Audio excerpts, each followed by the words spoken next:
Bonjour à tous. Eh bien, dites-moi, comment communiquez-vous avec vous-même? Pourquoi la communication aujourd'hui? Et je vais vous faire plusieurs vidéos sur la communication. Tout simplement parce que dans ce que j'observe, de tous les clients qui viennent me voir, il y a toujours un souci de communication, déjà avec soi-même.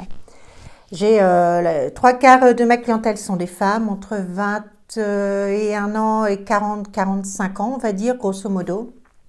Et déjà, elles me disent, bah non, je m'aime pas. Je leur dis, est-ce que vous avez confiance en vous? Non, je n'ai pas confiance en moi. Donc, vous n'avez pas d'estime.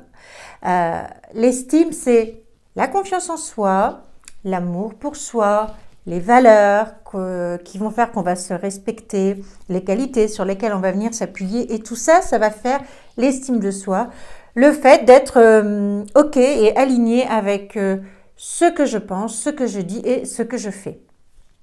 Du coup, ça permet d'avoir une communication avec soi très sympa et de se sentir bien pour faire tout un tas de choses. Même si parfois dans la vie, parfois la confiance, ça peut faire ça. À certains événements de la vie, on peut redescendre, mais on peut remonter. Globalement, quand on a compris le processus et quand on est enclenché dedans, même si on a des périodes où on peut rebaisser, une fois qu'on a pigé le processus, eh bien, on sait se remettre dans les états dynamisants, c'est-à-dire les états qui font qu'on est bien et recommuniquer de manière positive avec soi.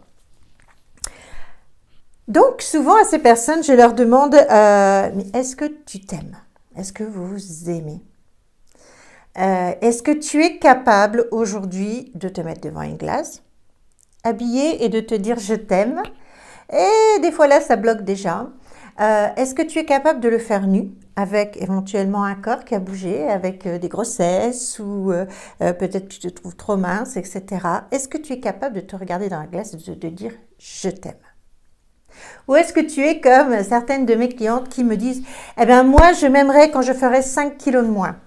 Oui, il y en a une notamment, ça fait 1 an qu'elle me dit « moi je m'aimerais quand je ferai 5 kilos de moins ». Et je lui dis « mais qu'est-ce que tu attends au final pour les perdre 5 kilos puisque tu sais que lorsque tu les auras perdus, tu vas t'aimer ».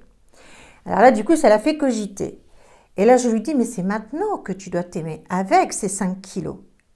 Parce que sinon, ça sous-entendrait que quelqu'un qui serait difforme ou qui n'aurait pas tout ce qu'il lui faut ne pourrait pas s'aimer. Or, on sait que c'est faux. Moi, j'adore ces Philippe Croizon, le monsieur qui a plus de bras et plus de jambes. Mais il faut voir tout ce qu'il fait. Et pour autant, il est bien loin d'être parfait et de toute manière, personne ne l'est. Et il s'éclate. Donc, arriver à se dire « je t'aime » devant la glace, ça n'est pas juste dire « je t'aime » à un corps, mais aussi à cette confiance en soi, à cet amour de soi, à ce « yes, je sais faire ça » ou « oui, certes, j'ai vécu des choses par le passé, mais j'ai fait ça et ça me rend fort et ça me met dans un état dynamisant. J'ai réussi à accomplir tel exploit, mais yes, quoi, je suis quelqu'un de génial. » Je ne suis pas en train de dire qu'il faut se mettre en avant. Absolument. Pour autant, il faut être sûr que nous sommes tous uniques et que nous avons tous des compétences, des capacités de faire tout un tas de choses que le voisin ne saura pas faire, lui fera certainement d'autres choses. Et de pouvoir venir s'appuyer sur tout ça, sur ses qualités, sur ses valeurs, sur ses compétences, ses capacités. Et ça va se redresser en se disant « yes, je m'aime ». Donc voilà la communication que l'on se fait à soi. Comment est ta communication? Est-ce que tu as tendance à te dire « oh, je suis bête, je suis nulle, je suis pas capable de faire ça, et puis si je fais ça, ils vont plus m'aimer, et puis si je fais ça, oh, puis ça je le fais mal, et puis l'autre là-bas il le fait mieux ». Est-ce que tu te dis ça? Ou quand tu loupes quelque chose, tu vas te dire « ok, bon, là je me suis plantée, c'est clair, pour autant je suis pas nulle ». Je sais faire tout un tas d'autres choses. Maintenant, qu'est-ce que je fais de cette pensée? Et parfois, les gens me disent, mais oui, c'est ça, j'ai plein de pensées qui me viennent. Mais oui, mais c'est normal. Nous sommes des machines à penser. Il y a je ne sais plus combien de millions de pensées qui nous viennent en permanence. C'est normal. On a été créés pour ça. On est des petits ordinateurs et ça pense en permanence. Tes pensées te viennent. Et à ce moment-là, la question, c'est qu'est-ce que j'en fais? Une fois que la pensée m'est venue. Qu'elle soit, on va dire négative, puisque là on est en train de parler du négatif. Donc, une pensée négative me vient, Moi aussi, j'en ai, comme tout le monde. Qu'est-ce que je fais avec ça maintenant? Est-ce que je la laisse rentrer et mon petit hamster qui va se mettre à courir et puis ceci et puis cela et je me renfonce et je me renfonce et je me renfonce et je me renfonce dans mon négatif? Ou est-ce que dès que je prends conscience que je pars un petit peu en live ou dans mon négatif, je dis stop, stop. Je ne m'autorise pas à partir dans ce délire parce que c'est un délire. Ok? Je me dis, ben non, ouais, ok, je me suis plantée sur ça, mais je suis capable de faire ci, je suis capable de faire ça. Parfois, les gens me disent aussi, ouais, mais ça commence à mouiner parce que j'ai peur que. J'ai peur. Et j'ai peur pour plus tard. Donc, clairement, je suis dans l'angoisse. Récemment, une personne que j'ai rencontrée m'a dit, oui, j'avais mal fait un tableau et de fil en aiguille, tellement parti son petit hamster qu'il s'est dit, je vais te virer. Et puis bien sûr, ça ne s'est pas passé du tout, puisque 99% de nos angoisses ne se réalisent pas.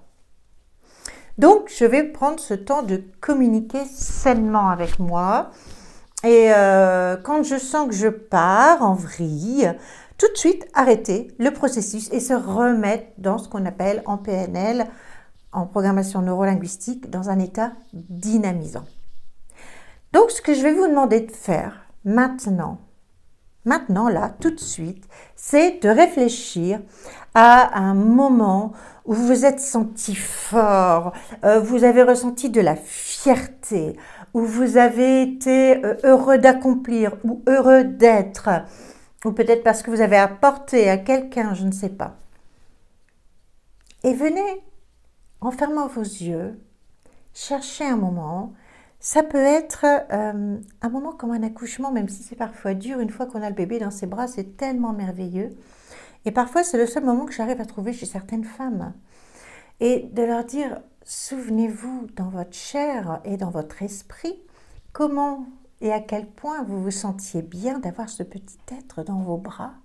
La fierté d'avoir mis au monde, peut-être avec de la souffrance certes, mais d'avoir mis au monde un petit être, votre petit être.